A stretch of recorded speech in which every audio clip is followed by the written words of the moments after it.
హైడ్రాతో ఆధారపడుతున్న CM Revanth Reddy Osmania hospital పై సంచలన నిర్ణయం తీసుకున్నారు. గోషామహల్ సిటీ పోలీస్ అకాడమీకి ఉస్మానియా హాస్పిటల్ ను తరలించాలని అధికారులను ఆదేశించారు. ఉస్మానియా హాస్పిటల్ ను అద్భుతంగా నిర్మిస్తామని చెప్పారు. ఆసుపత్రి నిర్మాణానికి సంబంధించి ఆర్కిటెక్ట్స్ తో డిజైన్స్ రూపొందించాలని అధికారులకు సూచించారు. వచ్చే 50 ఏళ్లను దృష్టిలో ఉంచుకుని ఆసుపత్రి నిర్మాణం ఉండేలా ప్రణాళికలు సిద్దం చేయాలన్నారు. ఇక భవిష్యత్తులో ఎలాంటి సమస్యలు తలెత్తకుండా డిజైన్స్ ఉండేలా చూడాలని తెలిపారు.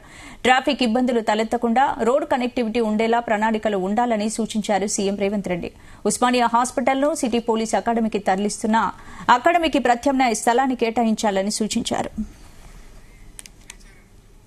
ఇదే అంశానికి సంబంధించి మరిన్ని అప్డేట్స్ మా ప్రతినిధి శ్రీచరణ్ అందిస్తారు. శ్రీచరణ్, స్పందన హైడ్రాతో అదరగొడుతున్న ముఖ్యమంత్రి రేవంత్ రెడ్డి సర్కార్ తాజాగా ఉస్మానియా హాస్పిటల్ పై సంచలన నిర్ణయం తీసుకున్నారు. గోషామహల్లోని సిటీ పోలీస్ అకాడమీకి ఉస్మానియా హాస్పిటల్ ను తరలించాలని అధికారులను ముఖ్యమంత్రి రేవంత్ రెడ్డి ఆదేశించారు. ఉస్మానియా హాస్పిటల్ ను అద్భుతంగా నిర్మిస్తామని ఈ రోజు జరిగిన రివ్యూలో ముఖ్యమంత్రి రేవంత్ రెడ్డి తెలిపారు. ఆసుపత్రి నిర్మాణానికి సంబంధించి ఆర్కిటెక్ట్స్ తో డిజైన్ రూపొందించాలని అధికారులకు సూచించారు.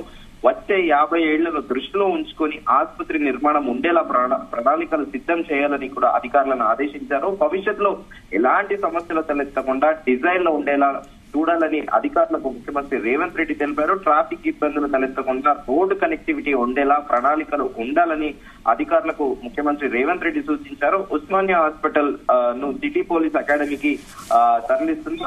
అకాడమీకి ప్రత్యామ్నాయ స్థలాన్ని కేటాయించాలని కూడా పోలీస్ అధికారులను సూచించారు. అయితే ఉస్మానియా హాస్పిటల్ ని మనం చూసుకుంటే 2016 ఆ సమయంలో కూడా అప్పటి మాజీ ముఖ్యమంత్రి కేసీఆర్ కూడా అక్కడ ఉస్మానియా ఆసుపత్రి వెళ్ళించి అక్కడ విజిట్ చేసి కూడా కొత్త హాస్పిటల్ కడతాము, దాదాపు 10 నుంచి 12 అంతస్తుల భవనాన్ని కడతామని కూడా ప్రకటించిన విషయం తెలిసిందే. తాజాగా ఇప్పుడు ఉస్మానియా యూనివర్సిటీ నిజాం రాజులు ఉన్నప్పుడు కూడా అది నిర్మాణం అయింది. చాలా ఓల్డ్ బిల్డింగ్, అది ఒక మాన్యుమెంట్ గా కూడా దాన్ని కన్సిడర్ చేస్తారు. అయితే ఉస్మానియా ఆసుపత్రిలో మనము ఇటీవల కాలంలో తరచుగా వింటానే ఉంటాము, అక్కడ టాయిలెట్ పరిశుభ్రంగా ఉండవని, నీళ్ల లీకేజీలు జరుగుతూ ఉంటాయని, అలాగే పైకప్పుకు చెందిన పెచ్చులు కూడా ఊడి పడుతూ ఉంటాయి. పేషెంట్లు చాలా ఇబ్బంది పడుతున్నారు. ఇంకా డాక్టర్లు కూడా అక్కడ డ్యూటీ చేయాలంటే చాలా భయప్రాంతాలకు గురవుతున్నారని కూడా మనం తరచుగా గడిచిన కొద్దేళ్లుగా వింటూనే ఉన్నాము. తాజాగా ముఖ్యమంత్రి రేవంత్ రెడ్డి ఉస్మానియా హాస్పిటల్ పైన సంచలన నిర్ణయం తీసుకున్నారని చెప్పాలి. ఎందుకంటే అది ఉస్మానియా హాస్పిటల్ అనేది కోటిలో main centre. Once upon a time Koti is the main centre Hyderabad సిటీగా చెప్పుకుంటాము. నియర్ బై అక్కడే కూడా అఫ్జల్గంజ్ లో హైకోర్టుతో పాటు ఇవన్నీ కూడా పరిసర ప్రాంతాలు ఉన్న సిటీ కాలేజ్.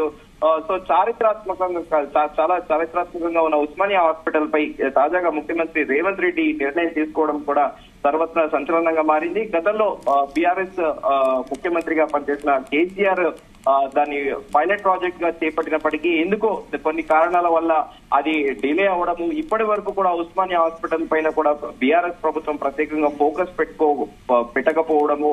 తాజాగా ఈ రోజు జరిగిన రివ్యూలో ముఖ్యమంత్రి రేవంత్ రెడ్డి గోషామహల్ సిటీ పోలీస్ అకాడమీకి ఉస్మానియా హాస్పిటల్ ని తరలించాలని అధికారులను సూచించారు. సో ఇప్పటికైనా కూడా అక్కడ ప్రభుత్వం ఉస్మానియా హాస్పిటల్ ని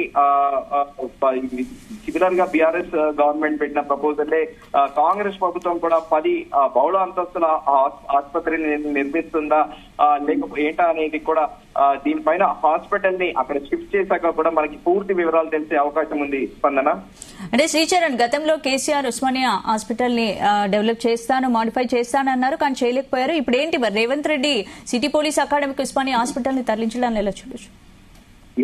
మనందరం కూడా చూసాము. అప్పుడు మాజీ ముఖ్యమంత్రి కేసీఆర్ ఒక రోజు అకస్మాత్తుగా కూడా మొత్తం అధికారులందరూ, వైద్య శాఖ అధికారులతో పాటు ముఖ్యమంత్రి కార్యాలయం ముఖ్య అధికారులు, సీఎం ప్రిన్సిపల్ సెక్రటరీస్ అలాగే చీఫ్ సెక్రటరీతో కూడా వెళ్లి విజిట్ చేసిన విషయం తెలిసిందే.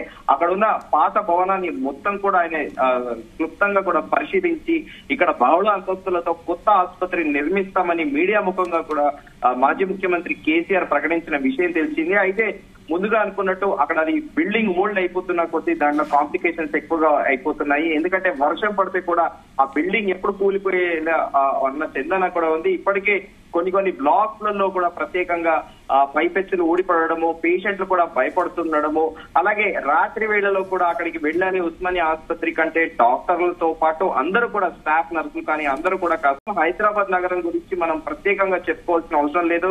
నార్మల్ గా చిన్న చినుకు పడితేనే రోడ్డు మీద నీళ్లు నిలిచిపోతాయి. అట్లాంటిది అతి పురాతనమైన ఈ ఉస్మానియా భవనాన్ని ఖచ్చితంగా కొత్తది నిర్మించాలనే ఆలోచనలో ప్రస్తుతం ముఖ్యమంత్రి రేవంత్ రెడ్డి నిర్ణయం తీసుకున్నట్టు కూడా ప్రస్తుతం సచివాలయ వర్గాలు తెలుస్తున్నాయి. స్పందన.